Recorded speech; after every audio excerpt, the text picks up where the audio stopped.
Smart কৃষি মানে হচ্ছে মেপে মেপে কাজ করা। আপনি যতটুকু দরকার হবে ততটুকু করবেন, যত টাকা খরচ করলে আপনার কাজটা নিয়ন্ত্রণে থাকবে তত টাকাই খরচ করবেন। এক কথায় আপনি যে ইনভেস্টটা করবেন এই ইনভেস্টটা হতে হবে পরিকল্পিত। আপনি যে কাজটা করবেন সেই কাজটা হতে হবে পরিকল্পিত, মানে আপনার কন্ট্রোলের মধ্যে। তো এটাকে আমরা যদি স্মার্ট কৃষি আখ্যায়িত করি তাহলে এই স্মার্ট কৃষির আমাদের দেশে কিভাবে হওয়া উচিত।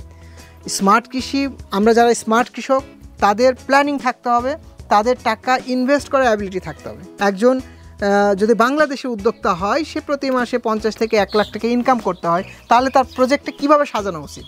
আমরা যদি খুব সংক্ষেপে বলি, দেখেন এরকম একটা ছোট একটা ঘর থাকতে পারে, যেটাকে আমরা ফার্ম হাউস বলতেছি। এরপরে দেখেন এখানে একটা ডিপ লাইন থাকতে পারে, অর্থাৎ সেচের ব্যবস্থা আপনাকে প্রপারলি করতেই হবে।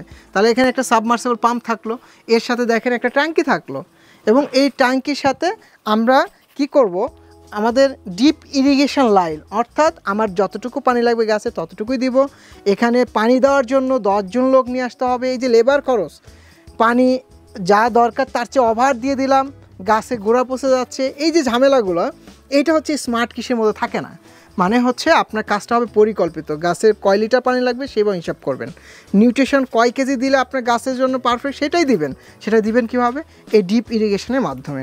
এক হচ্ছে পানি দিবেন, আর একটা হচ্ছে ফার্টিলাইজার ব্যবস্থাপনা, মানে ফার্টিলাইজার বা সারগুলোও দিবেন একদম পরিকল্পিতভাবে, মেপে মেপে। এখানে দেখেন এই যে একটা পলি হাউস, সারা মানে বাংলাদেশে যদি এখন চিন্তা করেন, মার্চ, এপ্রিল, মে, জুন, জুলাই, আগস্ট পর্যন্ত কোনো ফসল মাটিতে থাকতে চায় না, শুধু ধান লাগিয়ে রাখে আর বাকি না হলে ফালায় রাখে। এই যে হাজার হাজার লক্ষ লক্ষ হেক্টর বিঘা জমি এভাবে পতিত পড়ে আছে। আর আমাদের দেশে মানে শিক্ষিত সমাজের লক্ষ লক্ষ বেকার, তারা কি কাজ খুঁজে পায় না। তো তাদের জন্য হচ্ছে এই স্মার্ট কৃষি। আমরা যাদেরকে বলছি যে এই কৃষিটা কাদের জন্য, যাদের টাকা আছে, অর্থাৎ টাকার ব্যবস্থা করতে পারবে আর পরিশ্রম করতে হবে, এই মানুষগুলো আসবে স্মার্ট কৃষি, যাদেরকে বলা হচ্ছে স্মার্ট কৃষক। আর এখানে এই যে লাইনগুলোর কথা বলা হলো, পাশাপাশি হচ্ছে এরকম একটা পলি হাউস। 1 বিঘা জমির উপরে যদি কেউ এই পলি হাউস করতে যায়, তাকে মোটামুটি 10 লাখ থেকে 11 লাখ টাকার মধ্যে টোটাল যে এই যে ব্যবস্থাপনা যা বললাম সব কিছু মিলে খরচ হয়। তো আপনি যদি এই 10 লাখ টাকা যদি আপনি খরচ না করতে পারেন, আপনি অর্ধেকে আসেন, 10% আসেন, আপনাকে এনিহাও আপনার যে ইনকামের টার্গেটটা সেই অনুযায়ী আপনাকে ইনভেস্টটা করতে হবে, অর্থাৎ আপনার ল্যান্ড, চাষাবাদ সব কিছু। আমরা অনেকেই মানে 10 লাখ, 15 লাখ, 20 লাখ টাকা খরচ করে বিদেশে যাই, সেখানে কাজ না খুঁজে পেয়ে অনেক সময় ভালো পাই, আবার অনেক সময় সব কিছু পুঁজি হারিয়ে আবার চলে আসি।